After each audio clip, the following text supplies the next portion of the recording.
मौलवी भी तो दीन को ही बेच रहा है। नमाज पढ़ाना सवाब का काम है, पैसे क्यों लेते हैं? अजीब बात कर रहे हैं आप। मौलवी नमाज पढ़ा रहा है, सवाब का काम है, तो मौलवी फ्री करे, दीन बेच रहा है, पैसे अगर ले रहा है तो भाई कुरान पढ़ना पढ़ाना सवाब का काम है ना। तो जो कुरान छापने वाली कंपनी है वो फ्री में तो नहीं देती है आपको कुरान, वो पैसे लेती हैं, वो कागज के पैसे लेती हैं, वो छपाई के पैसे लेती हैं। हज करना सवाब का काम है, फर्ज है। ट्रैवल एजेंसियां आपको मुफ्त में तो हज पे नहीं भेज देती, वो पैसे लेती हैं ना आपसे। जहाज वाले पैसे लेते हैं आपसे। मस्जिदें बनाई जाती हैं, अंदर नमाज होती है, कुरान पढ़ा जाता है, सारे नेकी के काम होते हैं। लेकिन मिस्त्री मस्जिद बनाने के पैसे लेता है, मस्जिद में लगने वाली सीमेंट के आप पैसे देते हैं, सरिये के पैसे देते हैं, मजदूरों को आप पैसे देते हैं। शादी आधा ईमान है, निकाह सुन्नत है, दीन का हिस्सा है। लेकिन बेद छुआरों से लेके, कपड़ों से लेके, कैटरिंग वालों से लेके, शादी हाल वालों पे लाखों रुपए आप लुटा देते हैं।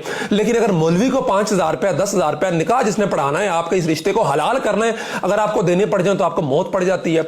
अजीब बात कर रहे हैं आप। मौलवी हमारी नजरियाती शर्तों का मुहाफिज है, हमारे ईमान की फिक्र कर रहा है, हमारे दीन की फिक्र कर रहा है, तो उसका जो टाइम वो दे रहा है दीन के लिए, मस्जिद के लिए, पाबंद होकर बैठा है आपकी नमाज पढ़ाने के लिए, जनाजे पढ़ाने के लिए, आपके साथ दीनी मामलात के अंदर तावन करने के लिए, तो उसका नफा पूरा करना भी आपकी जिम्मेदारी है।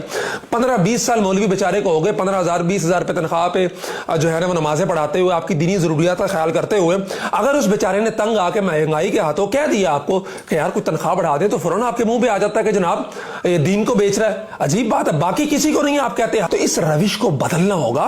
वो अपनी सर्विसेज दे रहा है, वो टाइम दे रहा है, वो आपके लिए पाबंद होकर बैठा हुआ है, तो इसलिए उसकी जरूरियात का ख्याल रखना है आपकी जिम्मेदारी। आप ये नहीं कह सकते कि वो दीन को बेच रहा है। अगर मौलवी दीन को बेच रहा है तो फिर हज सर्विसेज वाले दीन को बेच रहे हैं, फिर मस्जिद में बनाने वाले दीन को बेच रहे हैं, फिर वापडा वाले दीन को बेच रहे हैं जो मस्जिद में बिजली दे रहे हैं, फ्री दे ना, दीन का काम हो रहा है, वहां पे नमाजें पढ़ी जा रही हैं, वहां पे तो बच्चे कुरान पढ़ रहे हैं, मदारिस की बिजली फ्री कर दें आप, फिर वापडा दीन को नहीं बेच रहा।